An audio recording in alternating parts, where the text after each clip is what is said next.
Got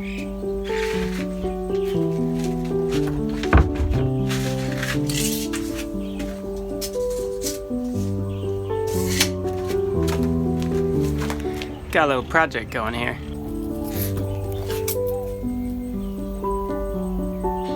That right there is our backup water tank, and last time I filled it up I noticed there was somewhat of a bulge down at the bottom and there's not very much of it on the corners that's sitting, so I'm gonna fix that.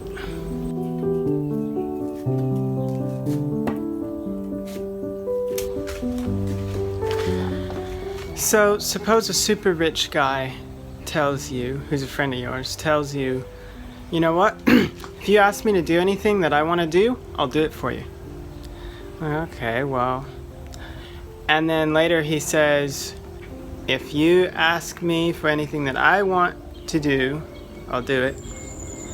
And he said, I want you to ask me for money.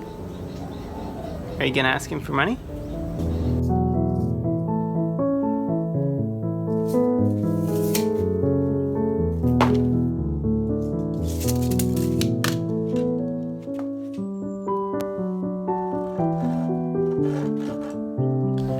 I was gonna grab my iPad and I was like, no, I'm gonna grab an actual real Bible. This is like a super small pocket Bible. And it was given, this is just a random side note, it was given to my grandfather in 1944 before he went to war.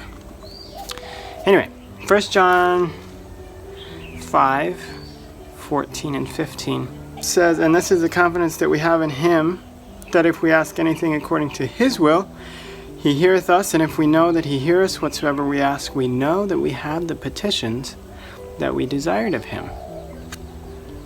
So if we ask according to God's will, we know that he hears us, and if he hears us, we know that we have it because we ask according to his will. So then, should we ask for something that we're told to ask for? Makes sense to me. That's kind of what this vlog is about. Matthew chapter 9 and verse 37 and 38. Then saith he unto his disciples, the harvest truly is plenteous, but the laborers are few. Pray ye therefore the Lord of the harvest, that he will send forth laborers into his harvest. Harvest is great. There's a need for laborers. Think we should pray?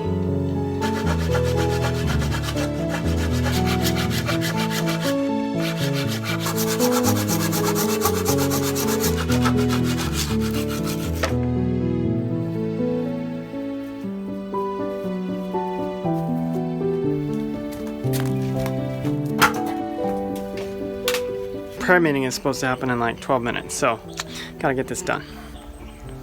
So there's this story that I read in a book not too long ago, a week or two ago I think. Anyway, it's about Hudson Taylor. The book was Hudson Taylor's Spiritual Secret. I recommend it. And it was the end of 1886. The China Inland Mission, which is the mission organization that Hudson Taylor founded, was having like a year-end meeting with like all of the kind of directors over the different parts. They had like 50 different mission stations in China, and there was space for many, many, many more.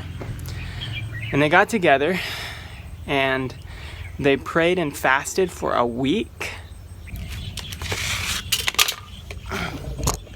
During those meetings, they were talking about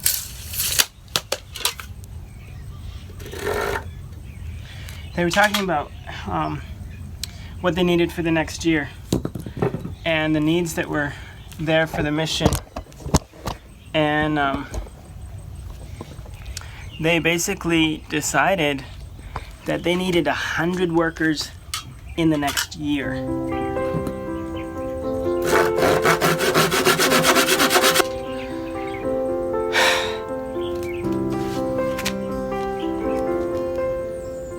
That's all the sawdust. So they needed 100 workers in the next year. And so they agreed on that, and they sent a message out to all the missionaries, and then back to London. They're like praying for 100 new workers in 1887. They were praying for three things. 100 workers of God's choosing, and $50,000 of extra donations for those new workers, $50,000 of extra unsolicited donations, and that it would come in small, large donations, so there would be few in number because they had a small office staff. So they started praying.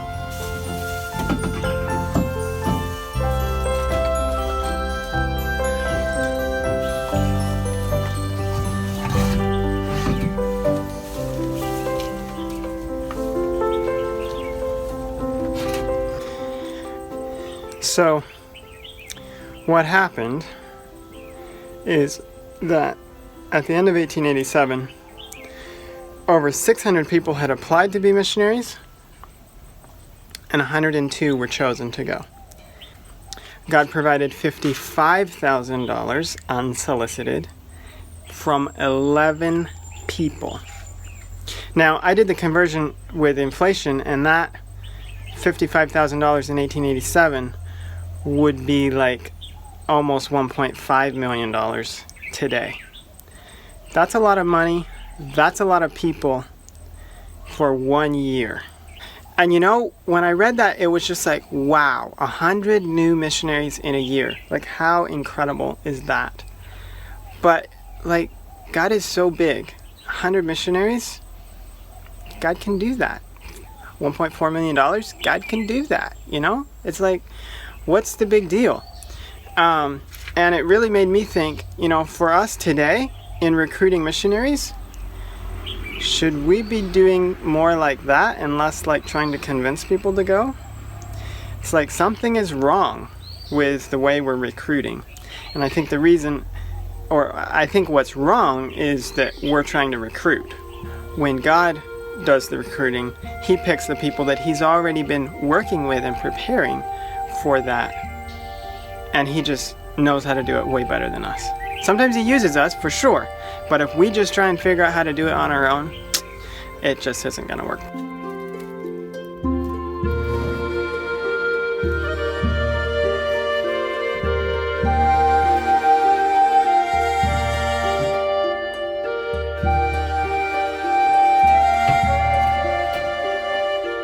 Okay, it's 5 o'clock.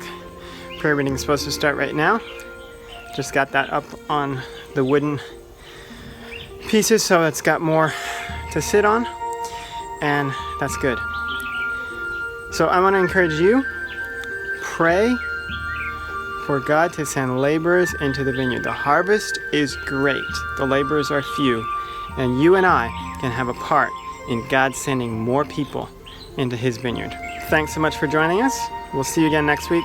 If you want to join us on this whole project and journey and channel, hit subscribe, like the video, comment, do all that stuff. We'll see you next week. God bless.